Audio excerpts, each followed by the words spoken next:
Saudara, saya ucapkan selamat pagi, selamat bertemu di dalam kasih anugerah Tuhan. Marilah sebelum kita membaca kitab suci berdoa terlebih dahulu. Tuhan Yesus yang Maha Baik, kami mengucap syukur jika saat ini boleh mempunyai kesempatan untuk membacakan firman-Mu. Urapi hamba-Mu secara khusus Tuhan, dan urapi yang mendengarkan Tuhan. Biarlah pemberitaan ini senantiasa dalam kebenaran karena Engkau telah menguasai kami. Terima kasih Tuhan, di dalam nama Tuhan Yesus kami sudah berdoa dan mengucap syukur. Amin. Saudara, mari kita membaca Matius 24 ayat 37 sampai yang ke-44 demikian. Nasihat untuk berjaga-jaga. Sebab bagaimana halnya pada zaman Nuh, demikian pula halnya kelak pada kedatangan Anak Manusia. Sebab sebagaimana mereka pada zaman sebelum air bah itu makan dan minum, kawin dan mengawinkan, sampai kepada hari Nuh masuk ke dalam bahtera, dan mereka tidak tahu akan sesuatu sebelum air bah itu datang dan melenyapkan mereka semua. Demikian pula lah halnya kelak pada kedatangan Anak Manusia. Pada waktu itu, kalau ada 2 orang di ladang, yang seorang akan dibawa dan yang lain akan ditinggalkan. Kalau ada 2 orang perempuan sedang memutar batu kilangan, yang seorang akan dibawa dan yang lain akan ditinggalkan. Karena itu berjaga-jagalah, sebab kamu tidak tahu pada hari mana Tuhanmu datang. Tetapi ketahuilah ini, jika tuan rumah tahu pada waktu mana pada malam hari pencuri akan datang, sudahlah pasti ia berjaga-jaga dan tidak akan membiarkan rumahnya dibongkar. Sebab itu hendaklah kamu juga siap sedia, karena Anak Manusia datang pada saat yang tidak kamu duga. Demikianlah firman Tuhan pagi hari ini. Saudara, firman Tuhan yang kita baca ini mengacu pada kedatangan Kristus yang kedua kali. Di mana kedatangan Kristus yang kedua kali ini, saat dan harinya tidak ada seorang pun yang mengetahui. Bahkan di dalam Matius 24 ayat yang ke-36, Tuhan Yesus berkata bahwa kedatangan Anak Manusia tidak seorang pun mengetahui, malaikat juga tidak, Anak Allah juga tidak, hanya Bapa yang mengetahui. Nah saudara, kalau kita secara pemikiran ini mustahil. Kedatangan Tuhan Yesus tidak diketahui, padahal dirinya sendiri yang menciptakan segala sesuatu.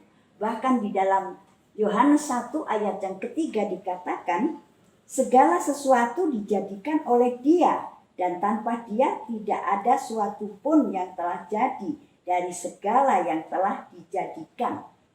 Semua adalah ciptaannya. Bagaimana Ia tidak mengetahui kedatangannya? Saudara, tapi kita harus ingat bahwa Tuhan Yesus adalah kebenaran. Firman-Nya juga kebenaran. Tidak mungkin Dia berbohong.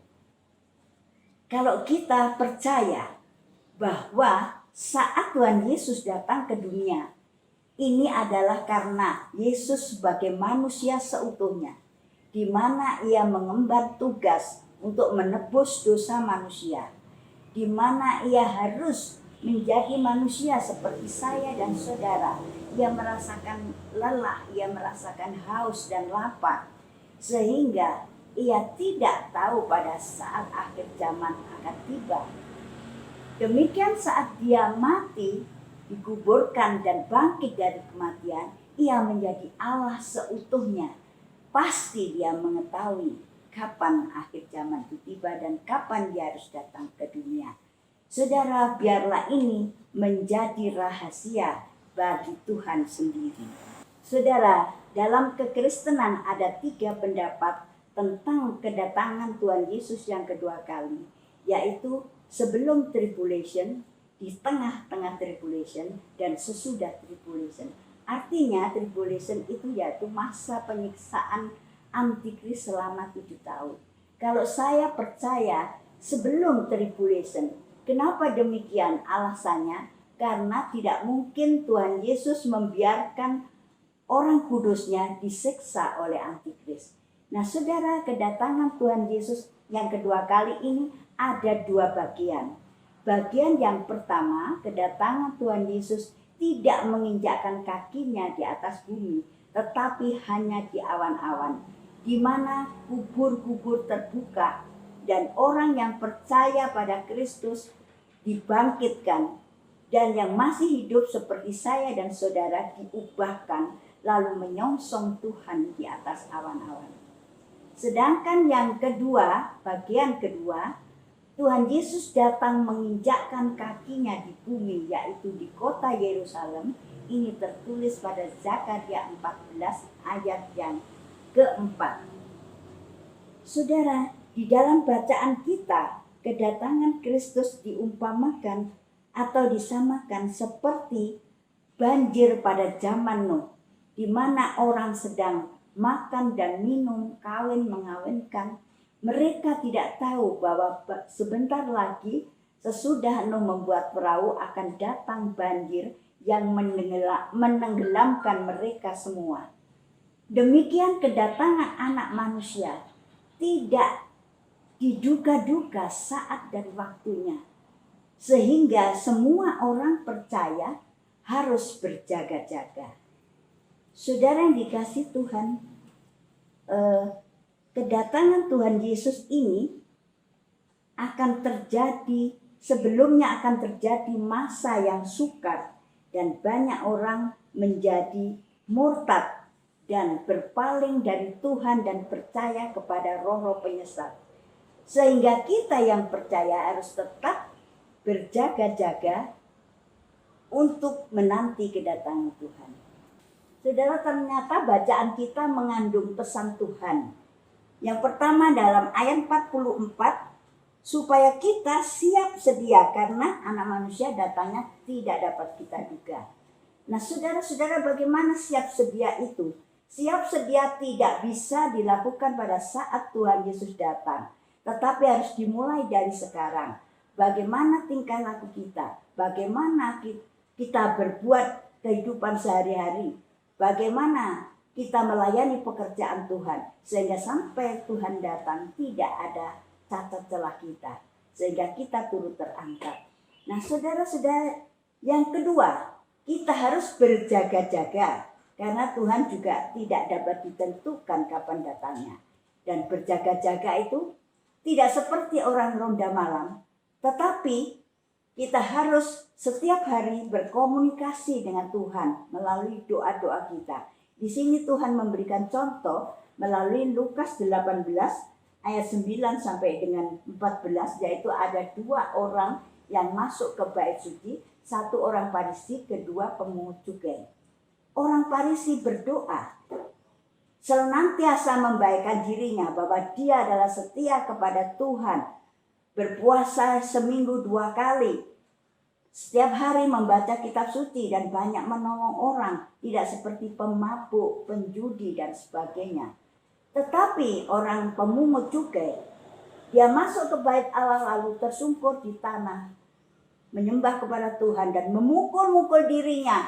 Tuhan, aku orang berdosa, ampuni segala dosaku Tuhan. Inilah pemungut cukai. Ternyata Tuhan membenarkan sang pemungut cukai.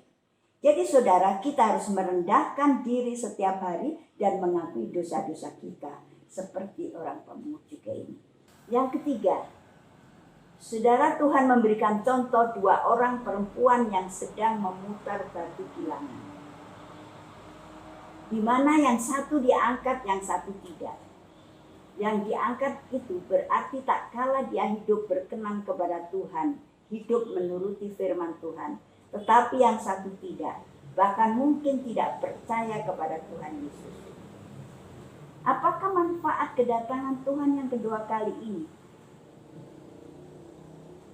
Manfaat atau perlunya Tuhan datang yang kedua kali, yang pertama untuk menjemput saleh-salehnya. Yang kedua, untuk melantik jemaatnya yang telah dijemputnya. Dan yang ketiga, untuk menghadapkan jemaatnya kepada kursi pengadilan Kristus untuk mempertanggungjawabkan perbuatannya selama hidup di dunia, baik maupun jahat. Hal ini tidak untuk dihukum, melainkan untuk memberikan hadiah sesuai dengan perbuatannya waktu di dunia. Hal ini tertulis di dalam 2 Korintus 5 ayat yang ke-10. Saudara, apabila ada yang dosa belum diakui, harus lebih menghadap kursi pengadilan Kristus.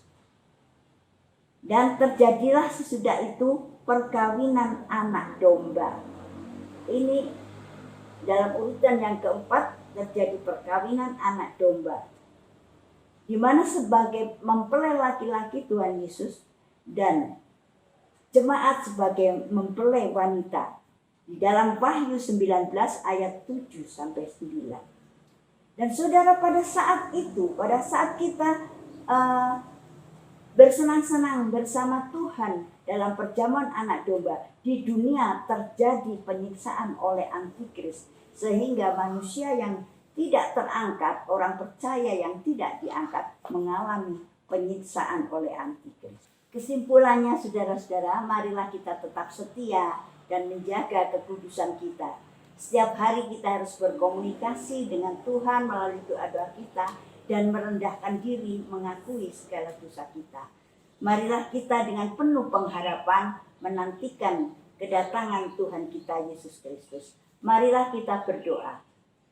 Tuhan yang Maha Baik, kami mengucap syukur di mana Roh-Mu senantiasa menyertai kami. Dan saat ini Tuhan, kami sedang menanti kedatangan Tuhan yang kedua kali.